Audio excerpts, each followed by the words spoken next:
Welcome to Kenton's videos. Enjoy the video. In this video, I will show how to make popsicles from Zootopia. First, select your preferred fruit juice. Orange or berry flavors work wonderfully. Next, prepare your popsicle molds and sticks, ensuring they are clean and ready for use. For an extra touch, you might want to include small, diced fruit pieces, such as blueberries or raspberries, to add a delightful texture to your frozen treats. This simple method ensures delicious results. Now let's prepare the mixture.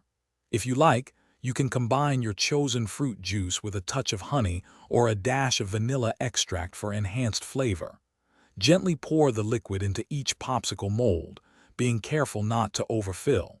It's important to leave about 1/4 of an inch of space at the top, as the liquid will expand slightly when it freezes.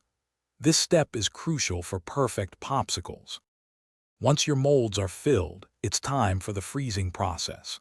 Carefully insert a popsicle stick into the center of each mold. Then, transfer the molds to your freezer, making sure they stand upright to prevent any spills. Allow them to freeze for at least 4 to 6 hours, or preferably overnight, to ensure they are completely solid. Patience here guarantees a perfectly firm and enjoyable treat. Finally, it's time to enjoy your delicious Zootopia-inspired popsicles.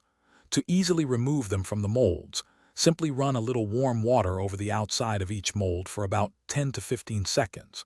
They should then slide out effortlessly. Serve them right away and savor your refreshing homemade treat. And hey, for other great deals and to make meal prep easy, check out the link in the description for some fantastic leak-proof containers. Enjoy! Thanks for watching. Consider subscribing if we helped you.